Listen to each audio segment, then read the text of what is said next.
Kaya parang mas malaki pa yung dipil nito sa luma naming makina. Gamit ko sa bukid yan eh. Oo, ito yung mga sinaunang mga matitibay yan. Gamit ko sa bukid yan eh.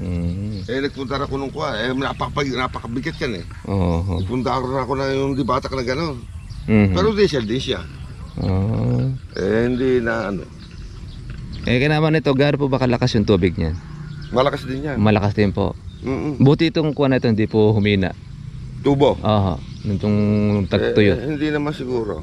Kasi yung anak ko nakakalam yan eh. Maganda po yung balong niya. Ito pang kwenta, pang dispatchan na ito. Yan. Ito yung sinasabi ko sa inyo na mayroong tinik. Oo. Na dapat aalisin. Tingnan natin.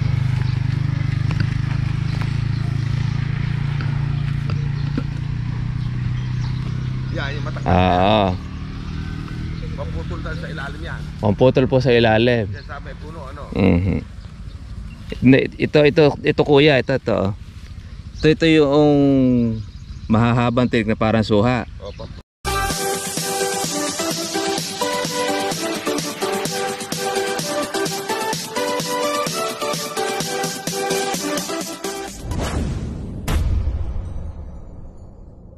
Mabiyayang araw sa inyo mga katribya. Welcome po kayo sa aking YouTube channel. Kamusta na po kayong lahat? At ngayon po ay meron tayo i-meet nating ka-classmate po nung high school, kung saan mga katribya ay magpapa-tutorial din po sa atin ng papaano po yung paraan ng pag-aalaga ng kalamansi. Naman tayo ay kinontak. Dito lang din po sa amin sa Barangay Entablado. Ganoon naman po yung ating obligasyon na pagka po meron tayong mga kaibigan na humihingi po ng tulong, lalo na sa pag-aalaga ng kalamansi. Ito lang po tayo mga katribya. Yun naman nakakagalak po sa ating kalooban sapagkat yun na nga. Ayan. Ito na po yung ating classmate. Kumusta na classmate? Sige. Ito tayo muna mga katribya sa kanyang bahay. Yung kanyang mansion house. Sige. Paano mga katribya? Ito po, hiningi po sa atin ng tulong po ng ating pong kasama. At taga-Entablado rin po si Kuya Fernando. Tinatanong sa atin kung ito po ay may pag-asa pa. Sabi ko, ang the best po rito, lagare o kaya yung gulok. Kasi sobrang na po siyang nasaktan, na torture na siya sa sobrang init.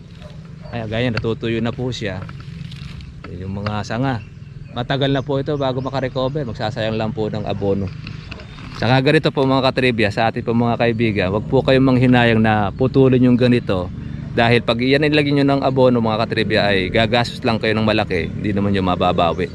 Dahil bago makarecover yan, nakabibilang ka muna ng taon. Baka minsan hindi na makarecover. Pinaka the best, palitan ng punla. Marami naman po tayo mga batang punla. 1 taon lang ang kalamansi na magandang alaga, pwede na po ninyong pag-anihan. Kaya yun po ang payo natin doon sa ating pong kasama. Mga katribya, yan lang po ay trivia lang po natin. Kaya doon po sa ating mga kaibigan na humihingi po ng tulong para po makita natin ating kalamansi, mag-send po kayo ng inyong video 2 minutes or 3 minutes para malaman po natin, ma-assess natin yung klase ng kalamansi ninyo. Malapatan po natin kung ano pa ang magiging problema at masolusyonan ang problema ng kalamansi ninyo. Paano kuya? Shoutout kay kuya. Sige. Diretso lang kayo sa tutok sa vlog natin para ayan, yun po yung ating suporta sa ating kabarangay. Parang mas malaki pa yung dipil nito sa luma naming makina. Gamit ko sa bukid yan eh. Oo, ito yung mga sinaunang mga matitibay yan.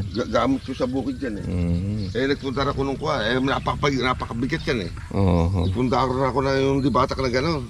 Pero diesel din siya. Hindi na ano. Kaya naman ito, gaano po ba kalakas yung tubig niyan? Malakas din yan. Malakas din po. Buti itong kuha na ito, hindi po humina. Tubo? Nitong tagtuyo. Hindi naman siguro. Kasi yung anak ko nakakalam yan eh. Maganda po yung balong niya. Ito pang kwenta, pang dispatchan na ito. Yan. Ito yung sinasabi ko sa inyo na mayroong tinik. Oo. Na dapat aalisin. Tingnan natin.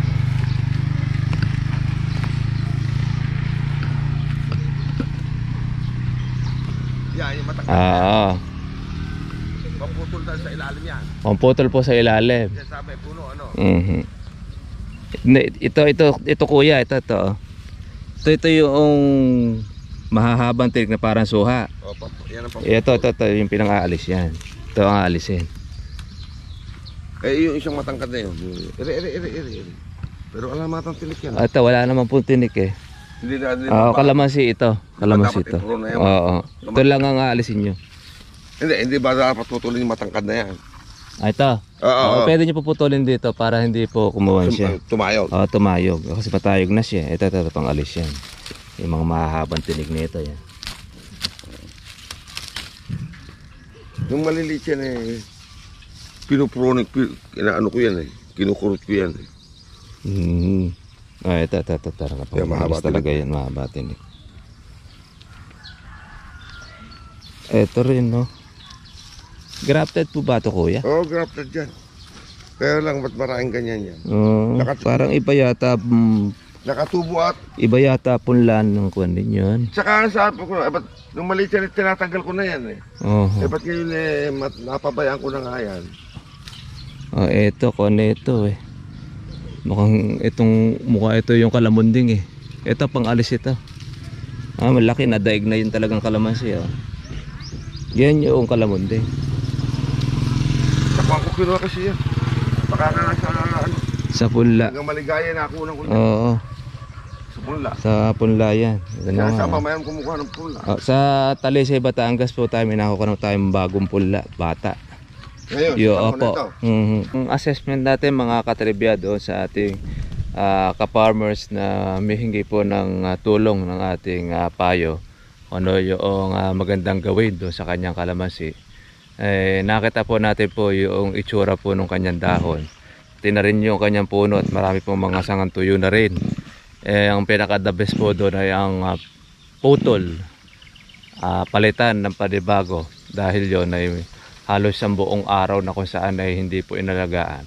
Kasi ang kalamansi mga katribya, para po doon sa ating po mga bagong viewers, sa mga bagong nag-subscribe sa ating kalamansi trivia, pagka po ang kalamansi hindi po natin inalagaan ng 1 taon na hindi po natin itututubigan, magkakaganon po ang itsura, lalo na po ngayon sa tindi ng unit.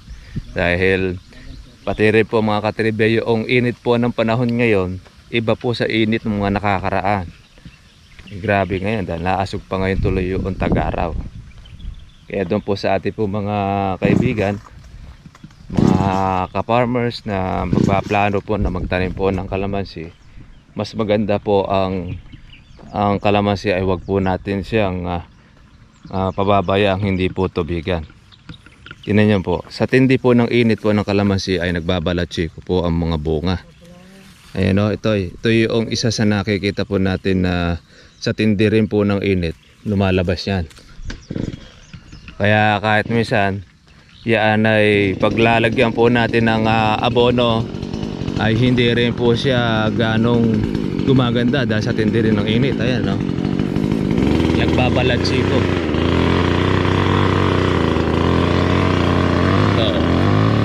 Nagbabalansi po yung kanyang puno, pati yung kanyang sanga. Kaya hindi rin po maganda. Kaya nagkatsenso po yung ating kaibigan na po yung tuyong kahoy. Layo lang po tayo. Ito naman yung tinatawag nating mga bulitog, kotsok. Pero dami pong bunga ng kotsok, bonsai. Ayan o. Kaya lang mukhang hindi na ito lalaki. Ayan. Yan ang tinatawag natin dito ng kotsok kung tawagin. Bonsai siya.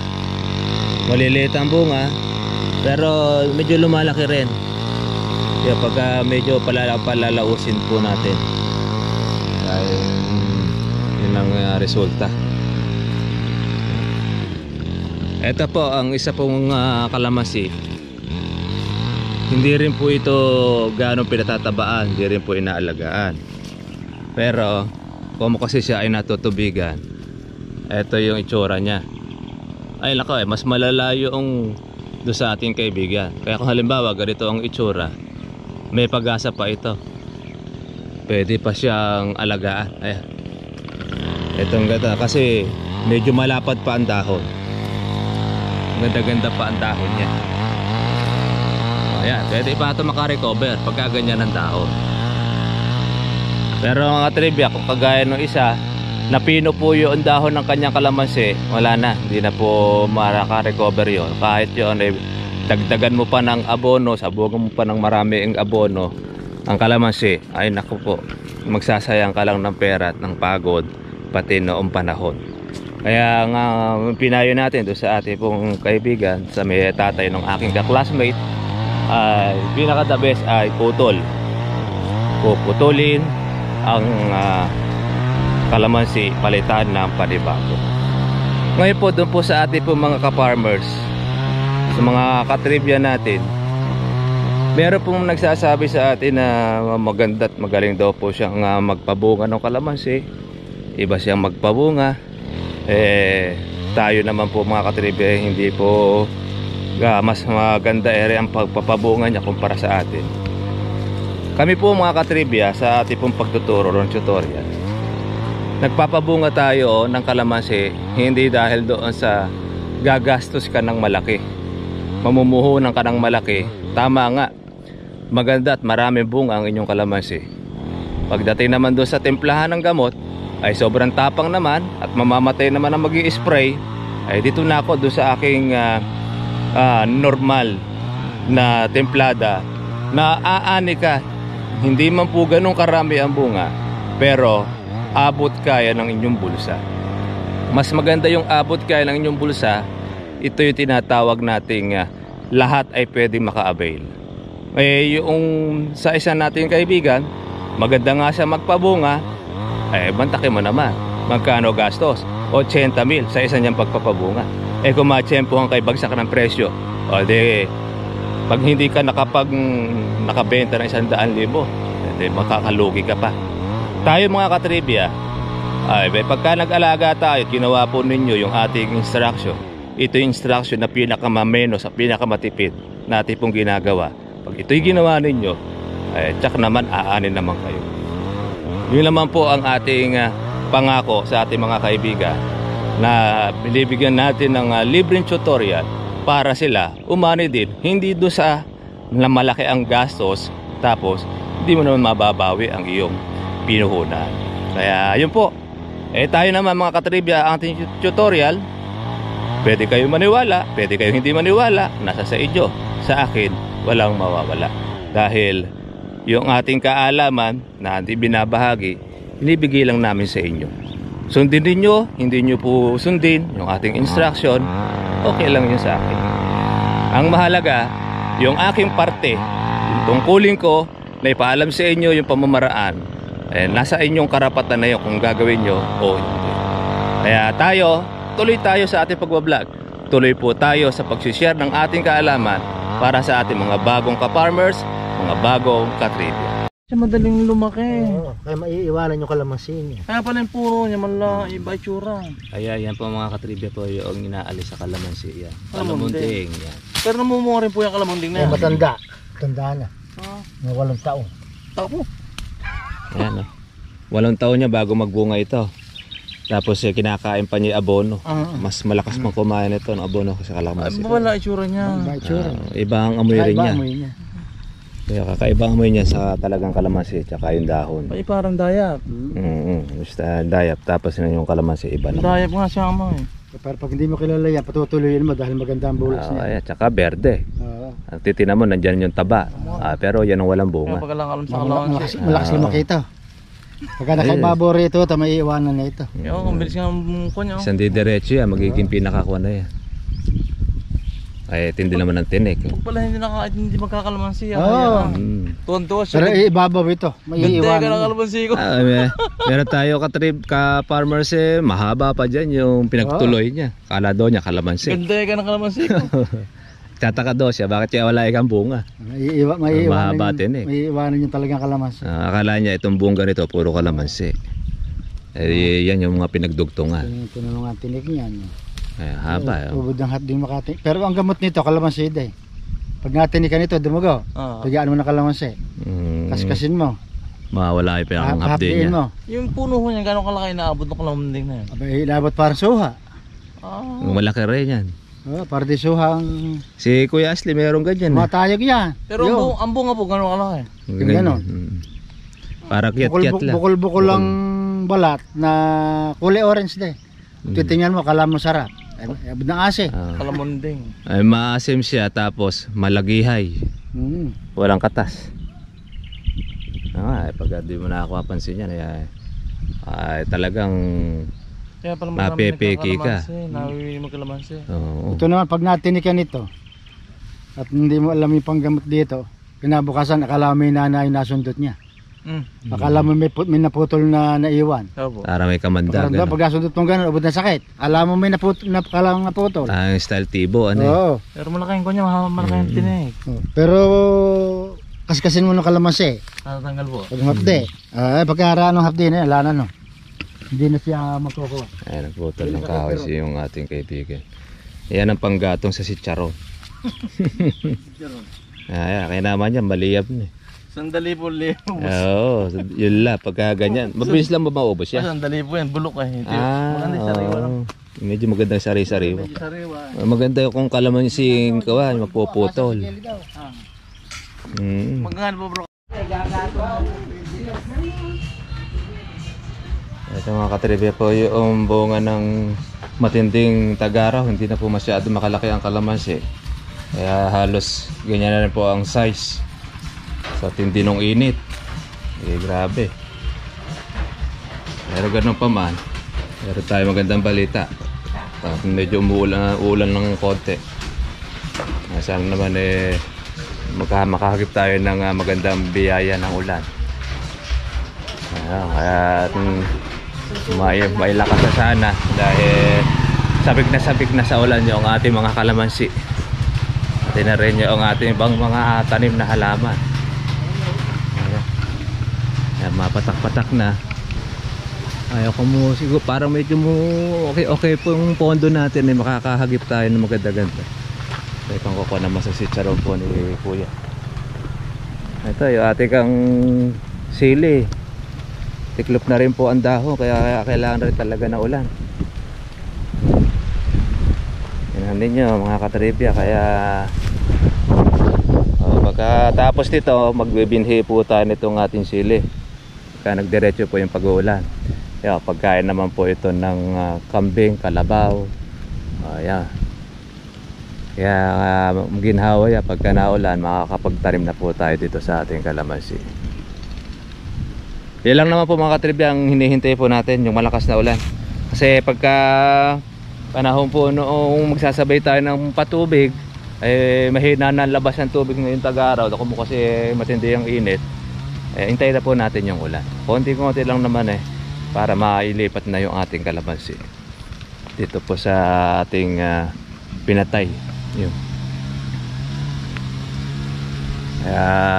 Okay. Maganda-gandang balita. Makakahagip na tayo ng ulan ng Mayo. Kumbaga na-delay na rin po yung ating ulan. Punla po natin, no? Sisigla na sila ngayon, no? Yung punla po natin, no? May mga bunga na siya. Ayan. Nabasa na rin po yung mga bulaklak, oh. Pitasin na rin po ito mga katribya, oh, yung ating kalamansi, oh. Bunga. Kaya yan ang kainaman pagka yung grafting natin, makikita nyo na kagad yung bunga. Meron na rin po siyang bulaklak. Ayan. Kaya sa punlaan, nagbubunga na ang kalamansi natin. Tapos mauula. Kaya yun po ang tips po natin sa ating po mga ka-farmers, sa ating mga katribya. Bukas po ay pupunta po tayo dyan sa General Tino para po yung ating kaibigan na humingi po ng tulong. Tulungan po natin siya batiri po sa pagtatanim ng kalamansi. Yun naman po ang mainam po sa atin. Makakasama po tayo sa tutorial at pati sa pagtanim ng kalamansi. Tutulungan din po natin ang ating ka-farmers.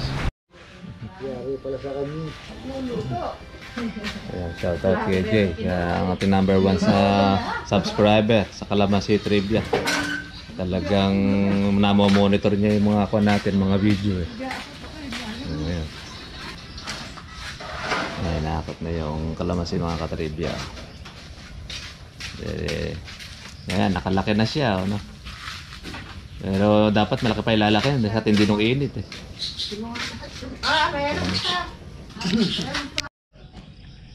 So mga katribya, gumagabi naman po tayo muli at gaya po ng dati ay isang maghapon muli ang ating paggawa. Salamat po sa ating pong mga bagong subscriber. Ganyan din po, shoutout po natin yung ating kaibigan, yung ka-farmer si Engineer Fernando at sa ating classmate si Heriberto Fernando. Ayan, nakita kaming muli kanina at humingi po ng tulong sa atin pagdating doon sa Calamansi. Kaya doon po sa lahat po ng ating mga kaibigan, pag nagustuhan po ninyo yung video na ito at hindi pa po kayo nakakapag-subscribe, please pakisubscribe po ang ating pong channel. Kung meron kayong katanungan na itanong po ninyo sa ating comment section para masagot po natin ang inyo pong mga katanungan. At minsan pa, gaya po ng dati, ako po si Kuya Berhel Bunag at syempre ang aking pong tatay nandyan. Coming soon po ay siya po ay mag-grafted po ng mangga at alam rin po niya paraan po ng paggawa ng pag-grafted ng mangga. Kukunan po natin siya ng video para po makatulong din sa mga kababayan nating ang hilig naman ay magtanim ng mangga. So mga katribya, maraming salamat po sa inyo. Sana makita-kita tayo muli bukas at lagi natin tatandaan, karunungan at ang kaalaman ay may katumbas na kayamanan. God bless all. Thank you for watching. Kita-kita lang tayo bukas. Bye-bye.